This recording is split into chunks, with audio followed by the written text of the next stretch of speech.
नमस्ते दोस्तों, हमारे चैनल में आपका स्वागत है। आज हम मनाली से एक अद्भुत यात्रा पर निकले हैं। तो फिर शुरू करें ये खूबसूरत यात्रा।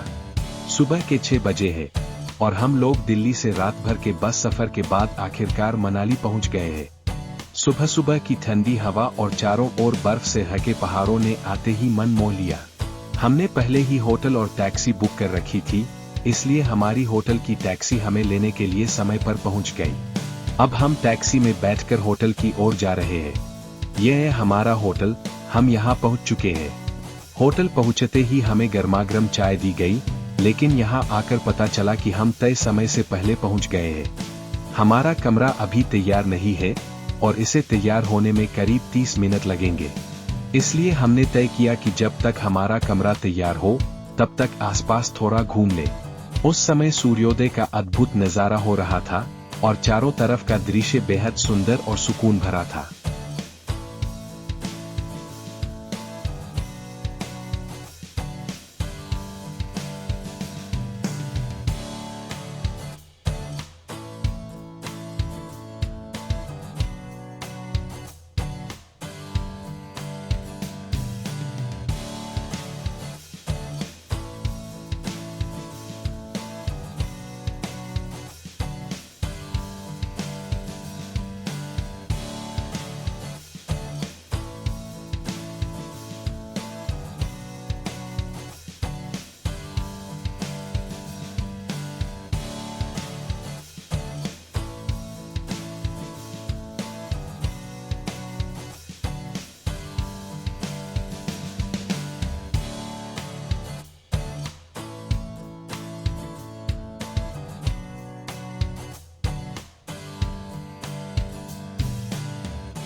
कमरा तैयार होने के बाद जब हम अंदर पहुंचे, तो उसकी आरामदायक व्यवस्था और होटल से दिखने वाले व्यू ने हमारी सारी थकान मिटा दी। होटल की खिड़की से दिखते पहाड़ और मनमोहक नज़ारे सच में बेमिसाल थे।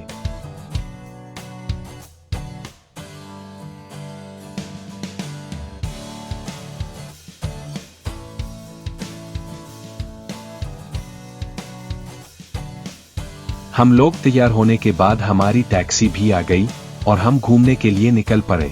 टैक्सी वाले भैया ने बताया कि आज वे हमें मनाली की लोकल साइट सीइंग कराएंगे।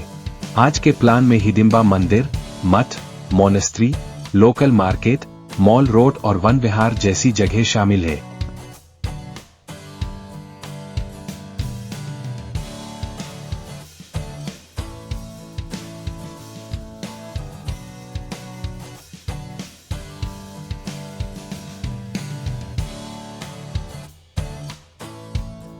उनके साथ सफर शुरू होते ही हमें रास्ते में मनाली की खूबसूरती और ठंडी हवाओं का एहसास होने लगा।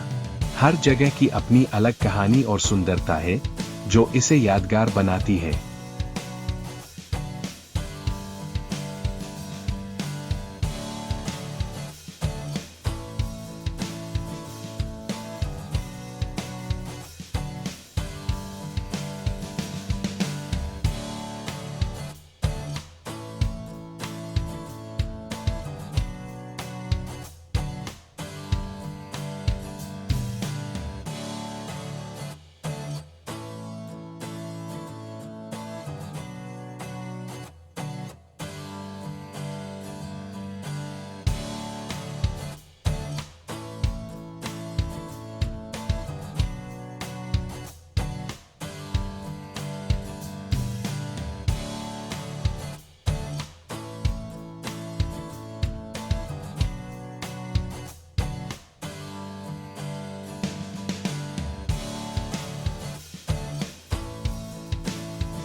सबसे पहले हम लोग वैन विहार पहुंचे।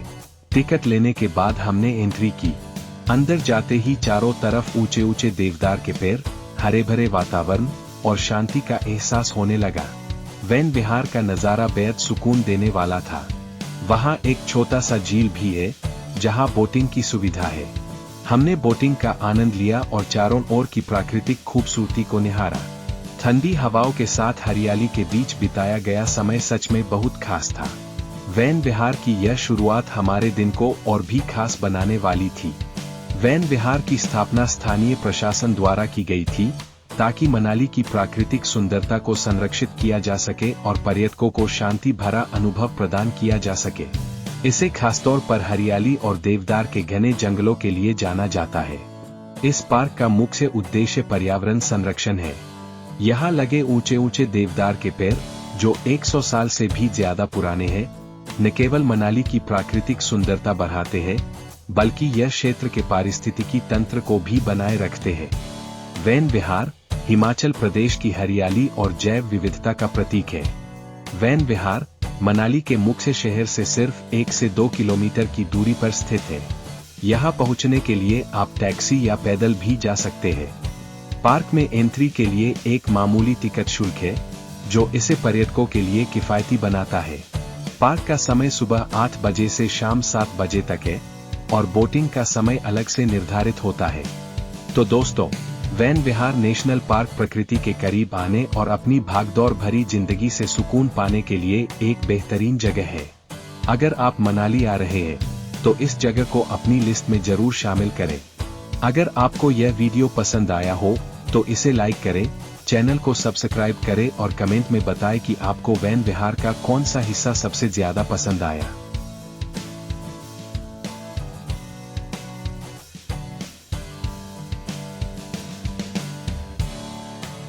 मनाली का यह बौद्ध मठ स्थानीय तिब्बती समुदाय द्वारा बनाया गया था।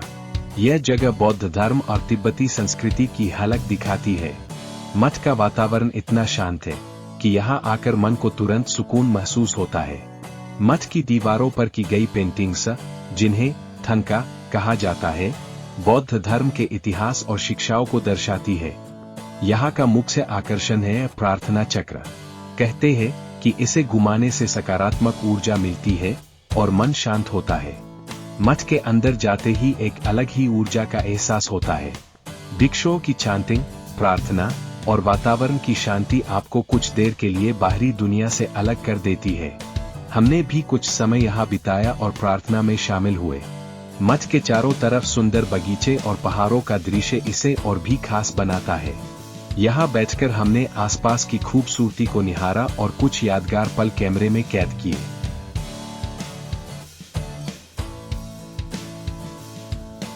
यह मठ न केवल धार्मिक स्थल है, बल्कि स्थानीय तिब्बती समुदाय के लिए एक सांस्कृतिक केंद्र भी है। यहाँ आने वाले पर्यटक तिब्बती संस्कृति के बारे में जान सकते हैं और इसके साथ ही यहाँ की हस्तशिल्प दुकानों से तिब्बती सामान खरीद सकते हैं। यहाँ पर हमें बौद्ध धर्म की शांति और दया की शिक्षाओं को समझने का मौका मिला। यह मठ किसी भी यात्री के लिए एक यादगार अनुभव है।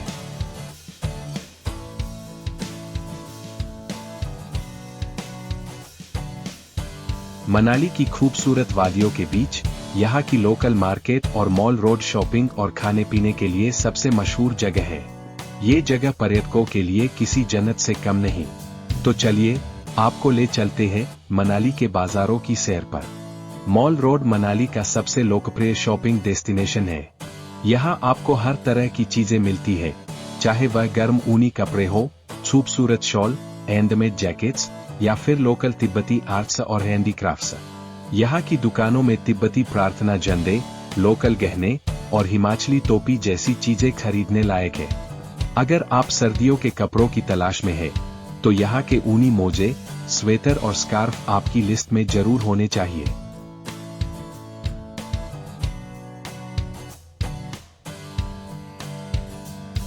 मॉल रोड के पास ही आपको कई छोटे छोटे बाजार मिलेंगे जहां लोकल संस्कृति की झलक देखने को मिलती है। यहाँ आप हाथ से बनी खूबसूरत चीजें, लकड़ी की मूर्तियां और तिब्बती थनका पेंटिंग से खरीद सकते हैं। इसके अलावा यहाँ के लोकल स्टॉल पर मिलने वाला हिमाचली चटनी, अचार और शहद आपकी किचन के लिए एक बेहतरीन एडिशन हो सकता है।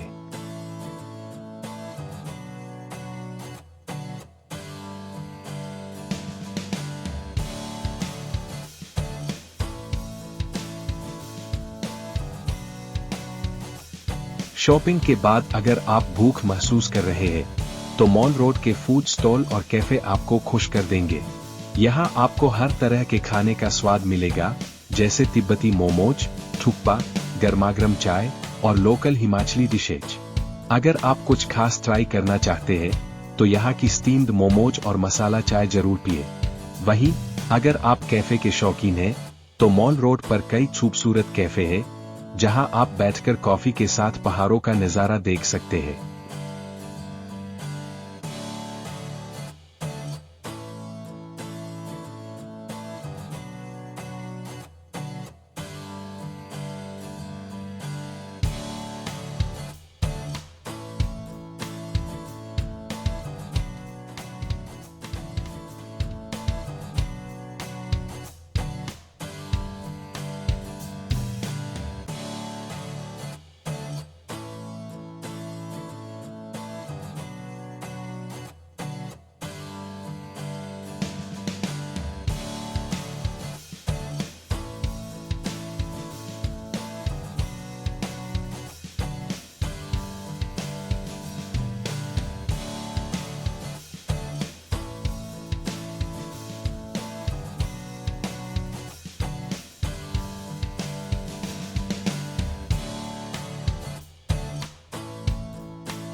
मनाली के सबसे प्रसिद्ध स्थलों में से एक हिडिंबा देवी मंदिर।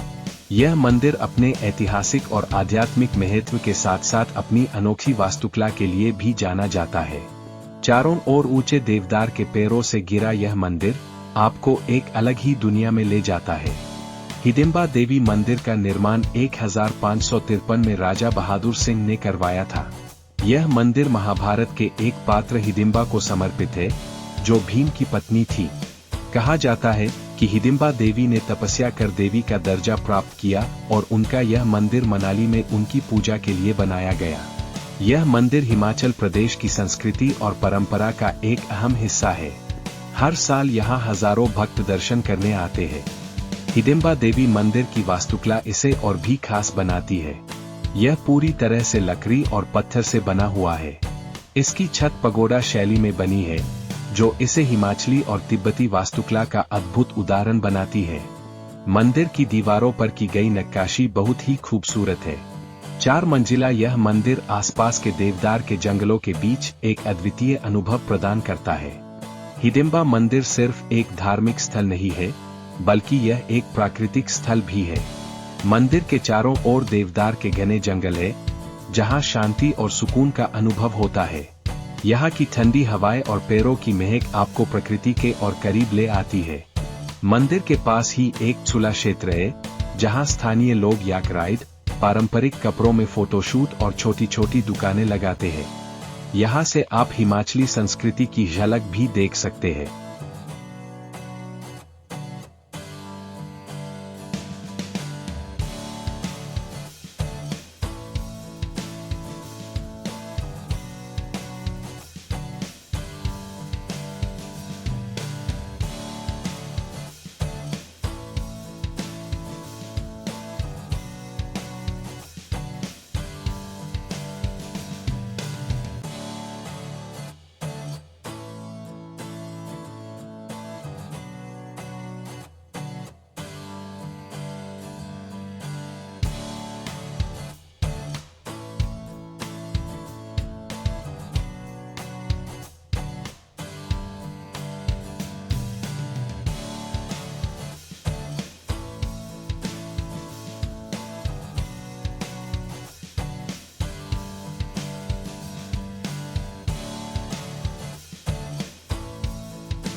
नाली के एक और खास स्थान पर क्लब हाउस।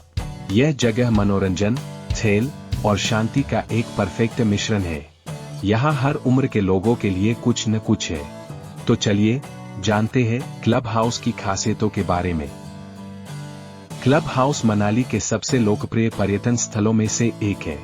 इसे हिमाचल प्रदेश पर्यटन विभाग द्वारा संचालित किया जाता है। यह ब्यास नदी के किनारे स्थित है, जो इसे और भी आकर्षक बनाता है। क्लब हाउस एक मल्टी एक्टिविटी सेंटर है, जहां आप खेल, रोमांच और आराम का आनंद ले सकते हैं। क्लब हाउस में कई तरह की इंडोर और आउटडोर गतिविधियां उपलब्ध है। यहां आप टेबल टेनिस, कैरम, स्नूकर जैसे इंडोर गेम्स खेल सकते हैं। इसके अलावा एडवेंचर के शौकीनों के लिए रिवर क्रॉसिंग जैसी गतिविधियां भी यहां करवाई जाती है। नदी के ऊपर बंधी रस्सियों पर चलने का अनुभव रोमांच से भरपूर होता है।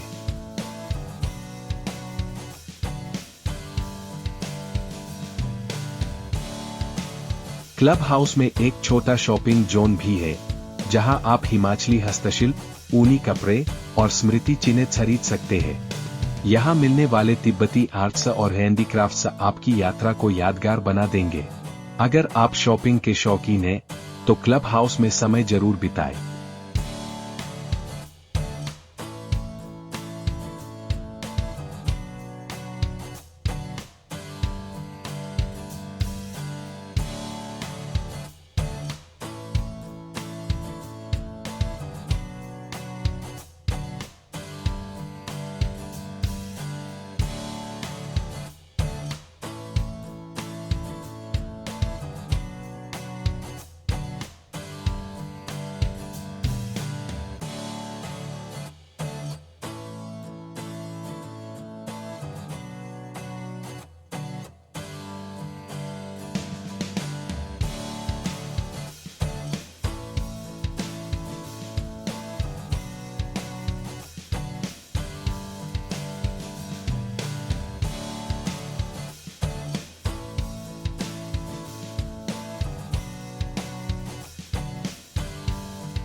तो दोस्तों, इसी के साथ हमारा मनाली में पहला दिन यही खत्म होता है।